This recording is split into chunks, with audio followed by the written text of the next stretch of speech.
Kay Attorney Claire Castro. Pakinggan natin tong kay Attorney Claire Castro. Ano? Yan na, kapit. Alam niyo, hindi ko muna kinontent ito ng ilang araw kasi napansin niyo doon sa unang content ko patungkol kay Libayan, tapos binabanggit ko na to. Ang sinasabi ko kay Attorney Claire na, antayin ko, sumagot ka para ipagtanggol mo naman yung sarili mo.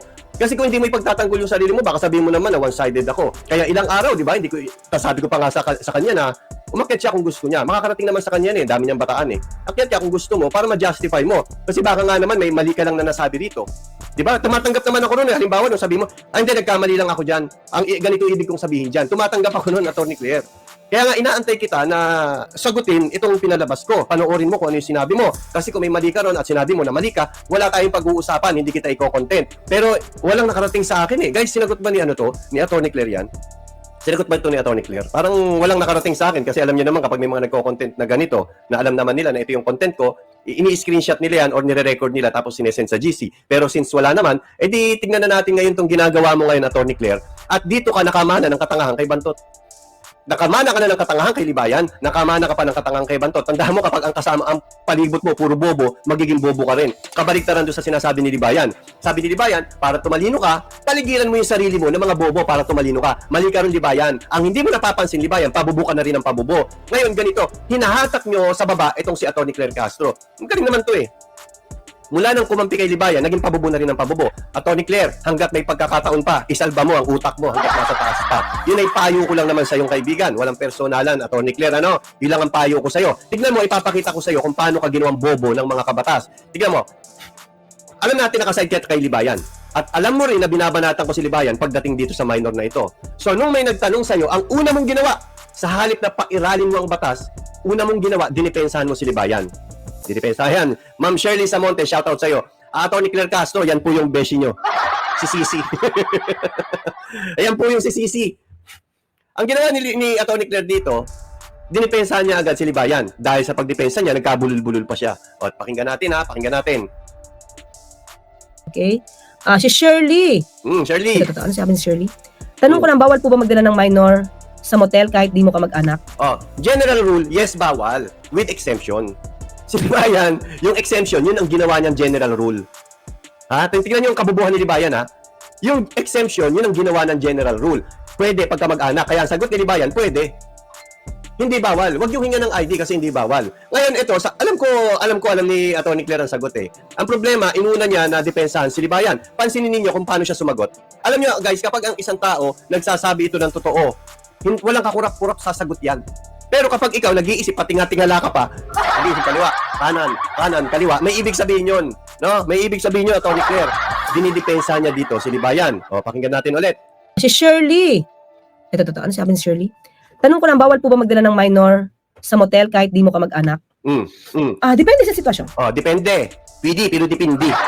Depende rin sa sitwasyon. General rule, abogado ka Dapat, kung sumagot ka, precise. Direct to the point. Hindi depende. Papakita ko sa inyo, habang maano tayo dito kay Attorney Claire, may papakita ako sa inyo. Ikinontent ko rin ito noong nakaraan doon kay Libayan, kasi si Libayan kasi nagkakalat din ng katangahan tignan nyo to Ang sabi dito ni Justice Leonen, plain English matter. Depende. Pwede. Depende. Direct. No flourishes. No abbreviation. No abbreviation either. Simple but not simplistic. Don't use 40 words when you can do it in 8 to 10 in a sentence. Napakasimple yung sagutin nun, Attorney Claire Castro. Yes, bawal, with exemption. Napaigsi mo ba? Natupad mo ba yung sinabi ni Justice Leonen? Yes. Don't use 40 words when you can do it in 8 to 10 in a sentence. Yes, pwede, with exemption. Ano exemption? Mag-anak. Gumaganap ng moral duties. Na pag nakita yung bata, nagugutom, dalhin mo sa beach. Yun ang payo ni Libayan na isang tangang abogado. Lawyer need to be clear. Dapat clear ang lawyer pag sumagot. Not worthy. Pero putak ka ng putak dyan. Attorney Claire, putak ka ng putak, mali pa yung pinagsasabi mo. Lawyer need to be clear. Not worthy. Help your client understand. Don't just impress. Huwag ka na magpa-impress. Impress na kami sa'yo, maganda ka na Diba, Attorney Claire? Maganda ka na, impress na kami sa'yo. Huwag ka na magpa-impress. Having said that, it is the substance that matters. Yung nilalaman, yung sagot mo, yun ang nagmamatter. But why make it harder for yourself? Ba't pinahirapan mo sarili mo? Pwede, pero depende. Ba't pinahirapan mo, Attorney Claire? Real expert, answer more clearly, more directly. So pupuntahan natin dito yung answer ni Atty. Claire Castro kung more clearly and more directly. Pakinggan ulit natin. Total ng mga abogado na to. Alam mo, nanawagan ako sa Supreme Court. Ano po? Supreme Court, sa IBP, pag-aralin niyo ulit itong mga ito. Kawawa yung mga nakakasuhan eh. Kawawa. Tingnan mo, yung hinawakan na kaso ni Libayan, nung magmula doon sa kay Mrs. Licop na technical.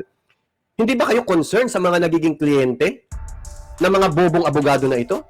Sasampahan mo ng kaso, Safe Spaces Act. Naglabas ka ng picture, wala namang kinalaman sa, hindi naman gender-based. Tapos kakasuhan ni Libayan, Safe Spaces Act. So nakikita ninyo, sayang pera, sayang oras. Kung ang makukuha mong abogado ay katulad lang ni Libayan, sayang oras, sayang pera. Nakakuha ka ng abogadong tanga. So paano malalaman ito? Supreme Court, ito nakikita na ninyo, itong mga content ko na ito, pag-aralan nyo po. Kapag sa tingin nyo na mali ang sinasabi ko, Supreme Court, hihinto ako sa pagbablog ko.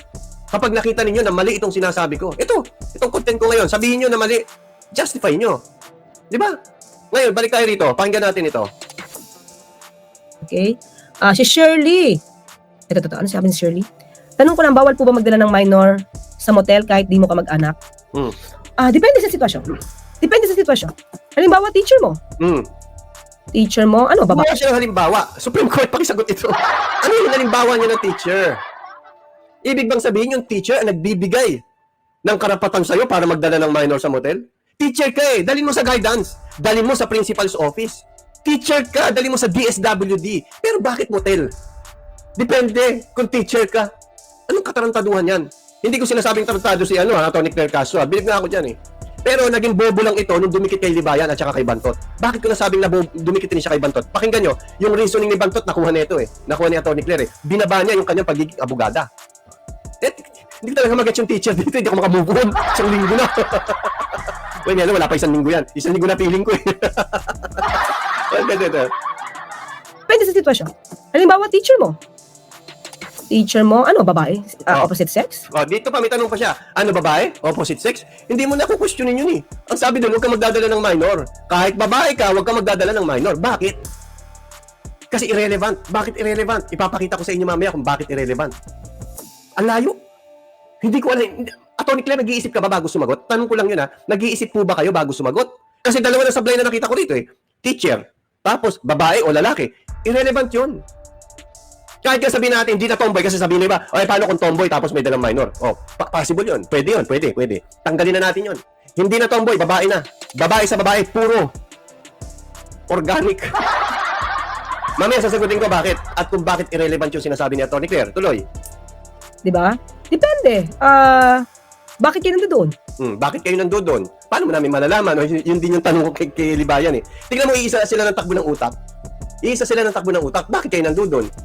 Bakit ka ba kayo nandoon? Hindi mo naman kamag-anak yan. Hindi mo naman kakilala yan. Napulot mo lang kung saan yan at dinala mo sa motel. Di bali, teacher po ako. O kahit nakakilala mo eh. Bakit mo dinala sa motel? Ay, depende. Magpapahinga ka po. Mainit. Di ba yan ang palusot nila kapag kahit na may masamang ginawa? Sa tingin nyo, may mga ginagawang masama, aamin ba yun sa katarantaduhan nila? Aamin ba yun sa mga gagawin nilang masama? Hindi aamin yun. Kapag may kasamang bata yan at dinala sa motel yan, nasasabihin yan, mainit, nagpapahangin, nagpapa-aircon lang. O kaya kakain ng chicken. Marami silang palusot. So, yun ba kung isasabi mo, bibigyan mo ng benefit of the doubt? Makarating na naman tayo kay Libayan. Talaga lahat ng kabubuhan papunta kay Libayan no? Bibigyan daw ng benefit of the doubt. Tanga ka ba, Libayan? Sa bagay, tanga ka nga. Wag mo, Libayan, makinig ka, lumapit ka dito. Siya, lumayo ka na. Libayan, ganito. Wag mong idamay sa katangahan mo si Atty. Claire. Nahahawa mo na, oh. Nakikita mo, Libayan, nahahawa mo na si Atty. Claire sa katangahan mo. Tuloy. Kasi ang pinagbabawal dyan, ano pinagbabawal? Kapag magdadala ka ng minor de edad, ang purpose mo is to do the S-thing. Do the S-thing. Di ba kaya yun kay Bantot yun? Ang bawal na naman, ayop ka, bumay ka pa, ayop ka, buron. Di ba ganun yung ni Bantot? Di ba? Eto ngayon, nahawa si Atty. Claire. Nahawa. Ang bawal daw, yung makikipag-sex. Pakinggan natin ulit yung katangahan dito, ha? Bawal dyan, pag magdadala ka ng minor de edad, ang purpose mo is to do the S-thing. Ayan. Kung ang purpose mo makipag-sex, yun ang bawal. Mas importante ang basbas ng mga kabatas kesa ano ang tama. Ito na, basbasan na ito eh. Kaya pumunta ka lang daw doon kung ang gusto mo is S-thing, yun daw ang bawal. Pakinggan natin yung katangahan. Ang pinagbabawal dyan, pag magdadala ka ng minor de edad, ang purpose mo is to do the S-thing. Abogado yan. So, depende yan. Hindi lahat. Tingnan nyo ha, papakita ko sa inyo. Kasi mahirap na eh, abogado kasi nagsasalita eh. So ang tingin nila, tama yung sinasabi ng abogado. So hindi po absolute yun. Ewan ko kung aamin to si Atty. Claire na yung pinagsasabi niya, katangahan yun. Pakinggan mo to, Atty. Claire ha, pakinggan mo to. May paririnig ako sa'yo. Tignan mo kung esting ito ha. Apat na uri ng pag-aabuso. Mga uri ng pang-aabuso. 4 na uri. So dito, yung sinasabi mong esting, pangalawa yun. Ipapakita ko muna sa ito, RA7, para may basihan tayo. Baka sabi mo, hindi, yung nag-content, mali yung nag-content. Tignan mo ito nag-content dito sa batas mismo, no? Ito, any person who shall commit any other acts of child abuse. Any person who shall commit any other acts of child abuse. Any other act of child abuse to, Atty. Claire, ha? Cruelty, exploitation, kasama yan. And other condition prejudicial to the child's development. Ibig sabihin, bukod doon sa esting, meron pa palang iba. Ano yung iba na yon? Pakinggan na natin to. Atty. Claire, abogado ito, dapat ikaw nagtuturo nito eh. Kayong dalawa ni Libayan sana nagtuturo. Ano na nangyayari sa mga abogado natin? Tuloy. Ayon sa Republic Act 7610, ito ay Mga uri ng pang-aabuso ayon sa Republic Act 7610. So, tama yung binasa natin dun. Ano yun? ang physical na pag-aabuso. Physical na pang-aabuso. Kasama ito. Na ang sabi, pag nakita nyo yung mga ano na to, papasok ng motel, wag yung pahintulutan. Kasi pwedeng may mangyaring ganito. Ano yan? Physical na pang-aabuso. Ano pa? Sexual na pag-aabuso. Sexual na pang-aabuso sa bata. Kasama pa rin sexual kaso pangalawa lang. Isa lang. Tuloy. Psychological at pagpapabaya sa bata. Psychological na pang-aabuso. At pagpapabaya sa bata. 4. Atty. Claire, 4. Dapat 4. No, pakinggan ulit natin itong sinasabi ni Atty. Claire. Bawal magdala ng, ang purpose mo is to, Ayan. ang pinagbabawal dyan, Ang pinagbabawal dyan, ano? pag magdadala ka ng minor de edad, ang purpose mo is to do the esting. Ang pinagbabawal daw, ang purpose mo, do the esting. Di ba galing kay Bantot yan? Paano kung hindi yun ang purpose mo? Ang purpose mo is physical na pang-aabuso. Pwede na. Atty. Claire, pwede na. Kasi hindi na siya esting eh. Pwede ba dito? Same sex? Same gender? Babae ako, babae siya. Pero ang ginawa ko, since na may tao sa bahay, hindi ko mapalo itong bata ng bonggang-bongga, i-check-in ko sa motel, gigil-gigil ako sa bata. Kukurtin kita ng nail cutter, yari ka sa akin, i-check-in kita sa motel. Pero hindi, siyempre, ang sasabihin mo sa motel, hindi, kakilala ko to eh, kasi yung kapitbahay namin, ibinilin to sa akin. Pwede mong sabihin yun eh. Sabi ni Libayan, bigyan ng benefit of the doubt. So, mali pa rin. Talaga si Libayan, kahit sa mo daanin, mali eh, no? Anong video yun, Sir MY? Ito, ano ko dyan. Ito yung nandyan sa screen ko kanina, fiscal.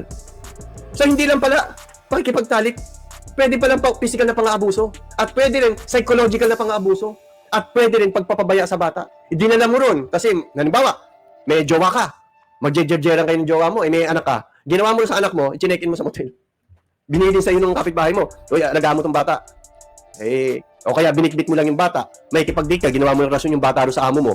Boss, ipapasyal ko ng tong bata. Sino yung bata? Anak ng kapitbahay. Ginawa mo, check-in mo, tapos nag-check-in din kayo dun sa kabila. Maraming possibility, Atty. Claire. Kaya dito, 4 na bagay ito. Physical na pang-aabuso, sexual na pang-aabuso, psychological na pang-aabuso, at pagpapabaya sa bata. Di ba? So, mali yung sinasabi mo, Atty. Claire. Same gender?